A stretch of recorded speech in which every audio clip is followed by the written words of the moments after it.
Palavra de hoje: saia da janela. Parte 1. A igreja e a vida da igreja.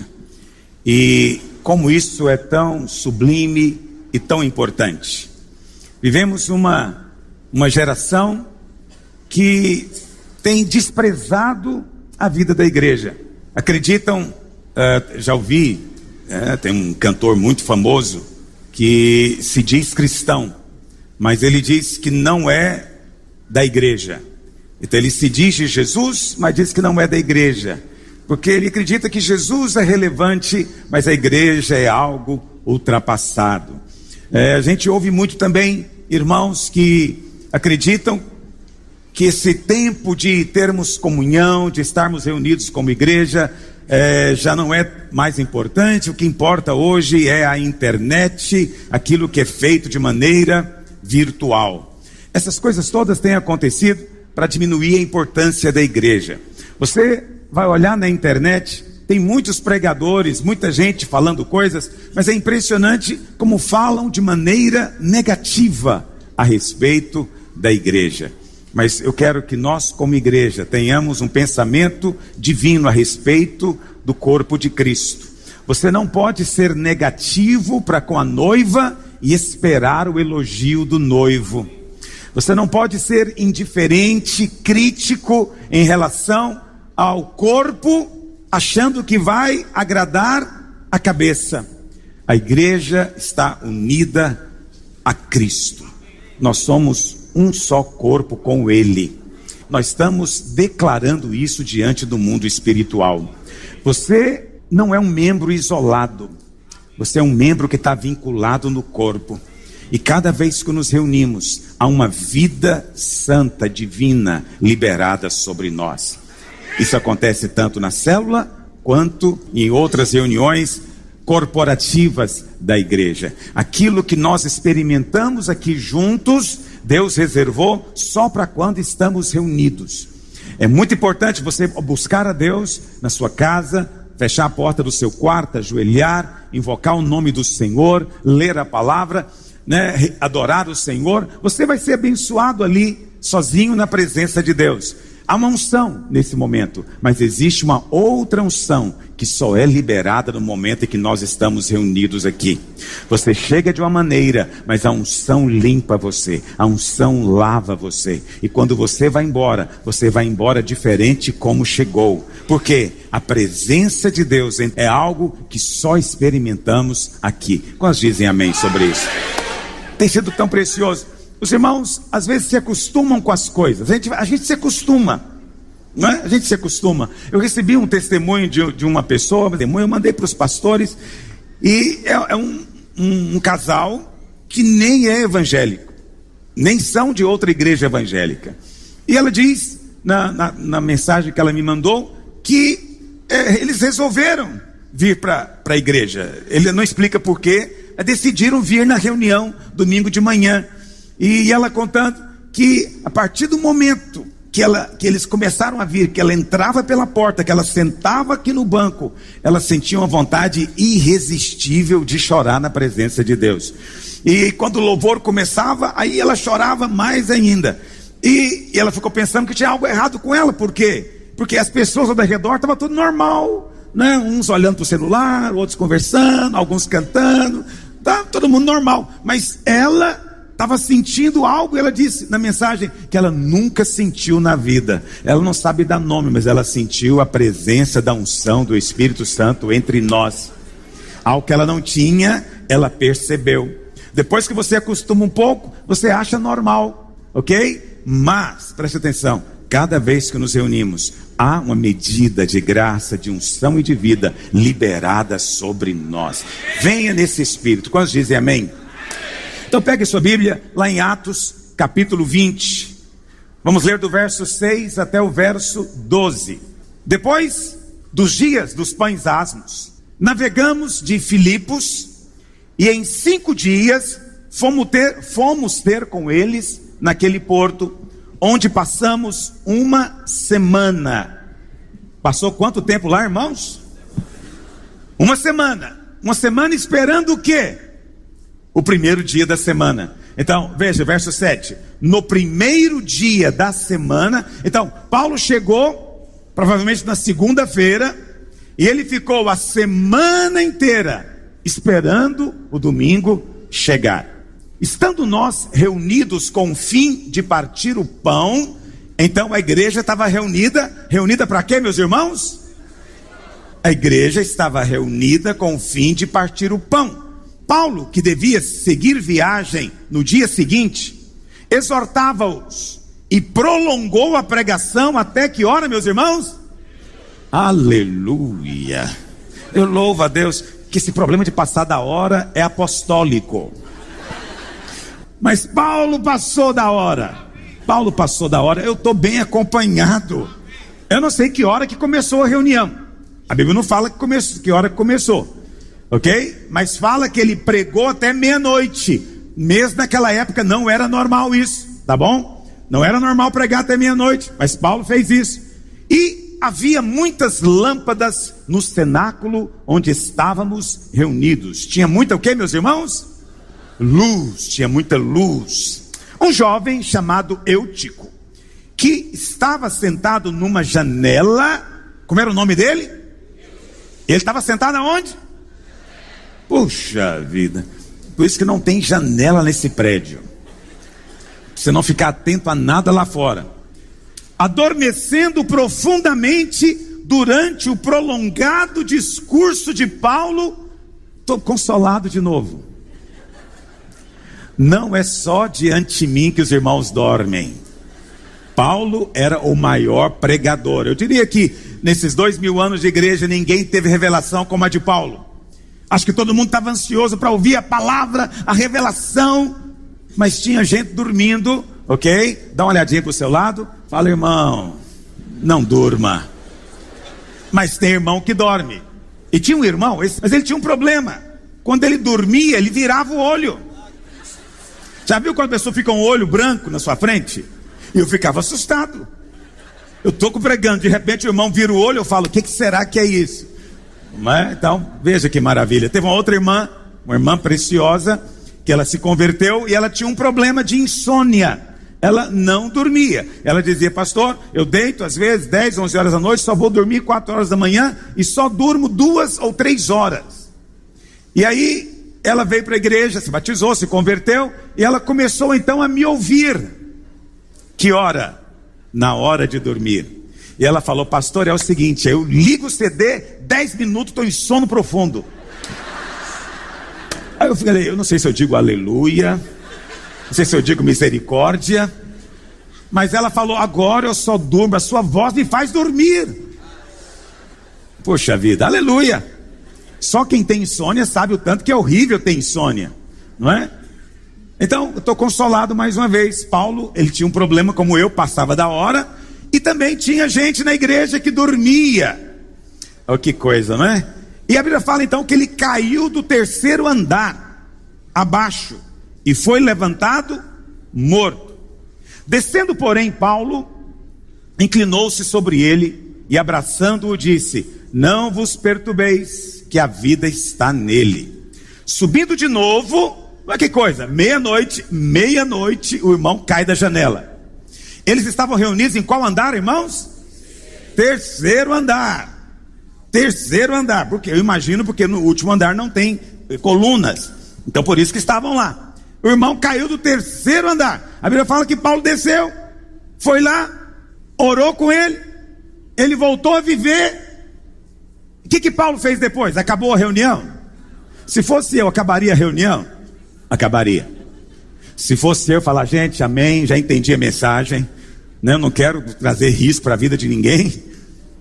Mas Paulo fala que ele subiu de novo para o 3º andar. E aí ele fez o quê, meus irmãos? Celebrou o quê? Ele não tinha celebrado a ceia ainda. E comeu. E ainda lhes falou largamente. Até que hora, meus irmãos? Virou vigília. Ele já tinha passado da hora à meia-noite. Eu fico pensando, se fosse eu ia embora, mas Paulo continuou até o dia amanhecer. Quantos estão prontos hoje? Aleluia. Então, conduziram vivo o rapaz e sentiram-se grandemente confortado.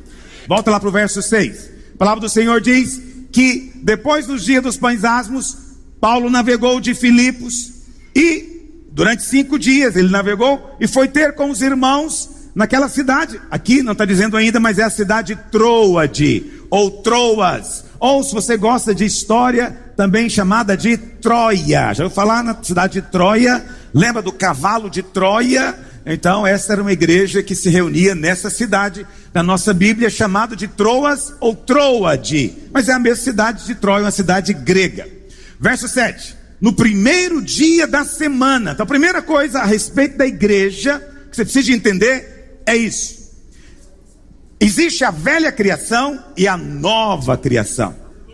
Na velha criação, Deus fez tudo e depois descansou no 7º dia. E ele então santificou o dia 7º como sendo o dia do descanso. Deus não se cansa. A palavra do Senhor diz que Deus não cochila, Deus não dormita, Deus não dorme. Então Deus não se cansa. Por que então que a primeira coisa que ele fez, depois de terminada a sua criação, foi descansar? Porque descanso não está relacionado só com cansaço.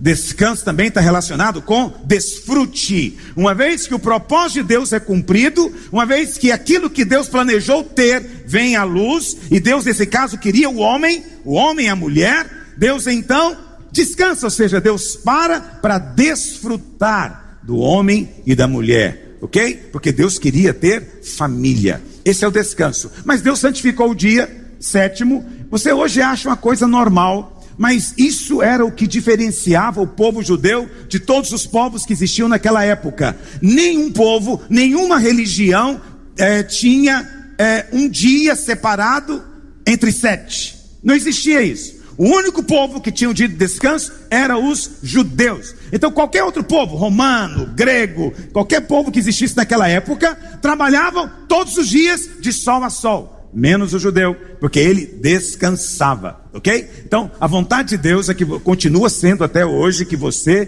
tire um dia da semana para descansar. Não tem que ser o 7º, não tem que ser o 5º, não tem que ser o 3º, pode ser qualquer dia, mas tenha um dia de descanso na semana. Posso ouvir o amém de alguém?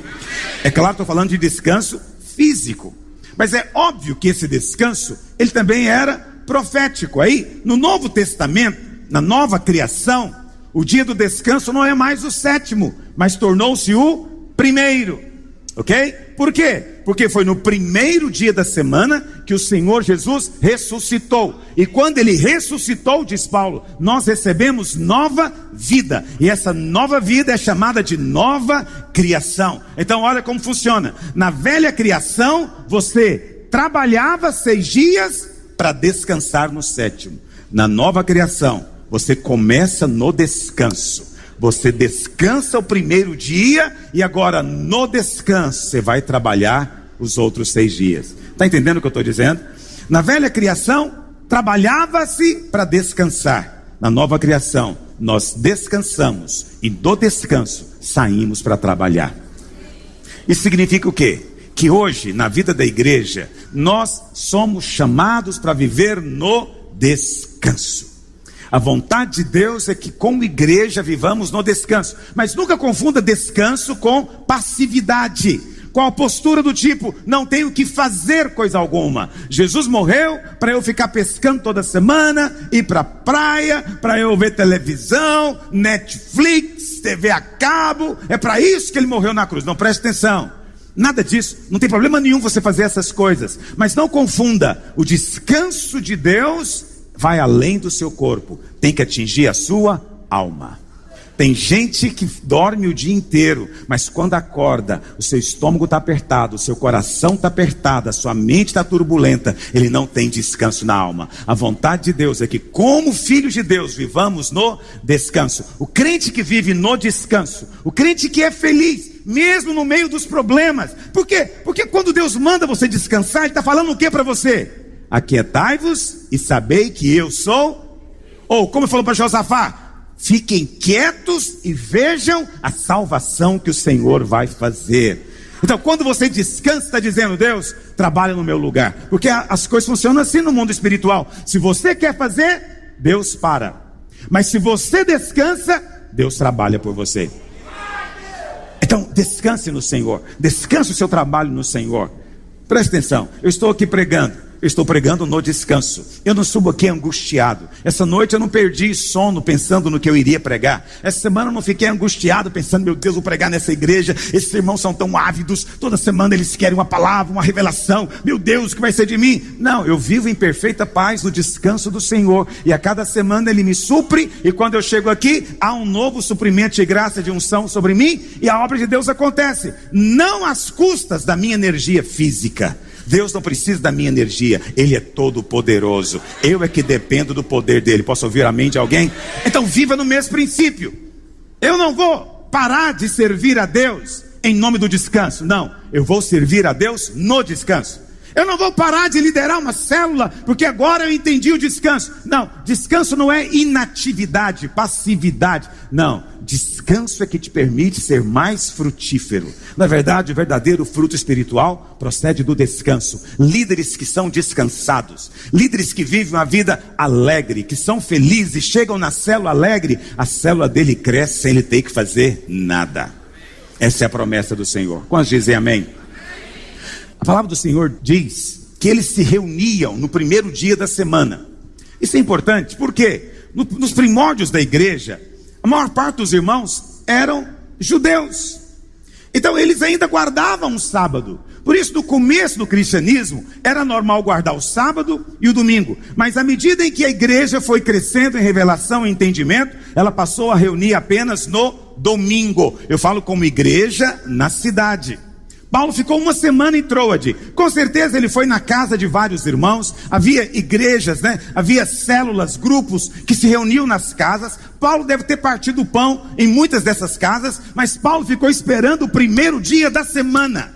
Por quê? Porque o primeiro dia da semana era quando todo mundo vinha e se reunia no mesmo lugar. Então, há um ensino por aí de que não, devemos reunir só nas casas, porque a igreja era só nas casas. Não, Paulo ficou esperando uma semana para a igreja toda se reunir para partir o pão. Eles partiam o pão de casa em casa, mas também se reuniam como congregação na cidade, para experimentar a unção corporativa sobre eles. Quantos dizem amém? Lá em Hebreus 10, 25, Paulo fala, eu creio que foi Paulo que escreveu, mas ele diz, não deixemos de congregar-nos, como é costume de alguns. Então alguns irmãos acham que não precisa de reunir, não precisa dessa comunhão. Ele acredita que a brasa sozinha vai manter o fogo. Não vai, você precisa dos irmãos. Deus nos criou para sermos interdependentes. Eu preciso dos irmãos. Quando eu chego aqui e eu ouço alguém dizendo um glória a Deus no meu ouvido, o meu coração já é aquecido. Quando eu encontro irmãos, às vezes eventualmente encontro irmãos, e tem irmãos que a gente encontra com ele é fervoroso, ele é intenso. E quando eu encontro com ele, eu fico intenso também. Aleluia. Alguns estão mais próximos do que outros, mas não é por causa de Deus. É porque nós às vezes nos mantemos distantes. Alguns não querem se congregar, se mantêm distantes. Mas Paulo diz, não deixe de congregar como é costume de alguns. Antes, exorta, admoesta, tanto mais quanto vedes que o dia. Que dia que é esse aqui, meus irmãos? A volta de Jesus, é o dia, é com artigo definido e D maiúsculo, é o dia, um dia único que vai acontecer. Zacarias diz que nunca existiu um dia como esse antes, nem vai ter depois. Ninguém vai saber se é de dia nem se é de noite, porque é o dia do Senhor, e Ele aparecerá nas nuvens. Aí o autor de Hebreus diz, olha, vamos exortar uns aos outros a congregar. Quanto mais a gente vê que está próximo, mais nós temos de nos congregar. Quanto mais vemos os sinais dos tempos, quanto mais vemos os sinais de que Ele vem, que o arrebatamento está próximo, mais nós temos de nos congregar. É o que está escrito. Então é muito importante estarmos juntos. Nunca diminua isso, nunca deixe ninguém zombar de você. Ah, você é um crente, domingueiro. Ah, você tem a sua roupa domingueira, você tem o seu sapato domingueiro, não é? Então diga para ele, é melhor ser domingueiro do que não ser coisa nenhuma. Não é verdade? Por quê? Porque ele não tem dia. Para ele não há um momento em que ele se separa para o Senhor. O primeiro dia do Senhor. No dia em que o Senhor ressuscitou, ele apareceu para os discípulos e disse: Pai, seja convosco. Depois ele apareceu novamente no domingo seguinte. Não apareceu durante a semana, foi no domingo seguinte, não foi no sábado, foi no domingo seguinte. Paulo esperou uma semana, porque a reunião da igreja era no primeiro dia. Então preste atenção, na velha criação é o sábado, na nova criação é o domingo. A nova criação é o primeiro dia, porque a nova criação é um novo começo. Quantos dizem amém sobre isso? A Bíblia fala que quando o homem caiu na velha criação, o homem quebrou o descanso de Deus. Deus teve que sair do descanso, porque ele agora teve que trabalhar para salvar o homem. Por isso lá em João capítulo 4, Jesus diz: meu Pai trabalha até agora. E ele diz: e eu trabalho também. A queda no pecado tirou Deus do seu descanso, ele teve que vir para salvar o homem. Mas quando na cruz do Calvário o Senhor Jesus disse: está consumado, Deus está nos convidando agora para entrar no novo descanso dele. Está me entendendo? A obra da salvação foi terminada, a obra da redenção foi terminada, e Deus está te dizendo: entra no meu descanso. Há um descanso reservado para os filhos de Deus. A nossa herança hoje é o descanso. No Velho Testamento a terra de Canaã era o descanso, mas hoje o descanso é Cristo, e o descanso é que te faz vencedor. O vencedor é o que descansa, é aquele que consegue viver em paz, feliz, mesmo no meio da tribulação. Como a irmã veio testemunhar para mim aqui agora mesmo, ela disse: pastor, eu nunca passei por lutas como tenho passado, mas também nunca vivi tão feliz como tenho vivido. E ela diz: eu acordo de manhã com a expectativa de que coisas boas vão acontecer. Essa é a vontade de Deus. Tem que ser como criança. Criança acorda de manhã falando: hoje que é o dia da festa. Aí você fala: não, é amanhã. Ela vai ficar o dia inteiro e a noite inteira esperando o dia seguinte, porque ela está com expectativa. Vai ter festa. Nós somos filhos. Há festa reservada para você. A festa é o descanso. Volta lá para Atos capítulo 20, versos 6, 7. Então a Bíblia fala que depois de uma semana, ou seja, no primeiro dia da semana, estando nós reunidos com o fim de quê, meus irmãos? O segundo princípio é: eles estavam reunidos lá para ouvir a pregação de Paulo? Sim ou não? Eles estavam reunidos para entregar oferta? Sim ou não? Eles estavam reunidos para cantar louvores e adoração? Sim ou não? Eles estavam reunidos porque queriam ter comunhão uns com os outros? Sim ou não? Presta atenção, essas coisas todas são boas e devem existir na vida da igreja. Tem um momento de ouvir a palavra, tem um momento de compartilhá-la, tem um momento de adorar, de cantar, tem um momento de ofertar, tem um momento de ter comunhão, só estar juntos. Isso tudo é bom, deve acontecer, mas não se diz que eles se reuniam para isso. Eles se reuniam para quê, meus irmãos? Partir o pão, para comer a carne e beber o sangue de Cristo. Olha a importância que eles davam a isso. Hoje em dia as pessoas não dão essa importância mais. Em muitas igrejas a ceia é feita de maneira rápida, como a nossa igreja, não é? Frequentemente fazemos a ceia uma vez por mês. As pessoas hoje em dia têm uma ideia, né? Tem havido muita conversa desse tipo na internet. Não, nós somos anticlericais. E na cabeça deles, aí eles dizem: a videira diz que é anticlerical, mas não é não. Entendeu? Tem essa conversa. O que significa ser anticlerical? Ser anticlerical não significa que não há ordem e nem autoridade na igreja. Há autoridade. Está me ouvindo? Não significa que não tem ordem nem autoridade na sua casa. Há autoridade na sua casa. Quantos estão entendendo o que eu estou dizendo?